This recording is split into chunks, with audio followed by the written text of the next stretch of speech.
કલાક ફોન નો આવ્યો અમે પૈસા તમારા નાખ્યા પેલા 500 પછી 2000 2500 રૂપિયા નાખ્યા તો ફોન તો કઈ આવ્યો નહીં પાછો. હા હવે તમે છે ને અહીંયા વારંવાર ફોન કરો માં એક ફ્રોડ હતો, એક સ્કેમ હતો. રેડી?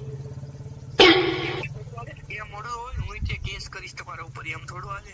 અરે પણ આ એક ફ્રોડ હતો ભાઈ. દુનિયામાં કેટલાય ફ્રોડ થાય છે, એમાંથી અમે એક છીએ ભાઈ. હવે વારંવાર હે ઓર્ડર નહીં આવતો કોઈ દીધી એવું. તું સો કોણ હે સાહેબ? કયો સાહેબ ફ્રોડ કરે છે? અરે ભાઈ તારે થાય કરી લેજે તમ તારે. બાકી આમ જો અમે તમ તાર પૈસા પાછા દેવાના થતા નથી. એવું થોડું હાલે તો એમ તો કોઈ પાસે સ્કેમ ન કરાય કાય. એમ નામ થોડું હાલે પૈસા સીધા મોકલે છે કીધા ભેગા એમ થોડું હાલે. તારે તમ તાર થાય કર, પૈસા નથી પાછા દેવા. મિત્રો હવે હે ને એને મેં એ રીતની વાત કરી છે એને હારે. જો મિત્રો ફાઇનલી એનો ફોન આવ્યો છે, કોલ આવી રહ્યો છે એનો. રેડી? મેં કાપી નાખ્યો છે, ફરતી ફોન આવી રહ્યો છે. હાલો ઉપાડી હવે જામવાની છે બરોબર. હાલો હલો અલે ભાઈ તે કેમ ફોન કેમ કાપી નાખ્યો હે ભાઈ? તું કેમ એમ કરે છે ભાઈ? અરે ભાઈ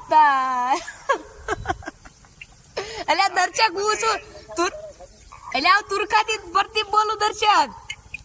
એટલે આમ નો હે. હા તો થઈ ગયો મેં કીધું પૈસા ગયા અમારા મને એમ જોઈ આમ નો હોય પ્રદીપ. એટલે ઈ તારા મસ્તી છે તમ તાર તને પાછા મળી જાય છે ને. આ મસ્તી હતી પ્રેમ કરતો એક અમાર YouTube ફેમિલી આરે. એટલે આવો બ્રેક નો હોય એટલે કેવું પેટમાં એક થાવ બીડું બીડું પછી આવી ગયા મેં એમ જોઈ. હા તો કાંઈ વાંધો ના. હાલ હવે કહી દે બધાને સબસ્ક્રાઇબ કરી નાખજો, વિડીયોને લાઈક કરી નાખજો. તો પ્રદીપની ચેનલને સબસ્ક્રાઇબ કરી નાખજો, લાઈક કરજો, શેર કરજો અને કોમેન્ટ કરજો અને સપોર્ટ કરતા રહેજો. એ તમ તાર ખીયર માં તર ને આવું ને એટલે 2500 નહીં પણ 3000 આપીશ બસ 500 ઓફર માં. હા મસ્તી હતી હો તમ તારે. પ્રેન્ક હતો એક. એ હા જય માતાજી. હાલ જય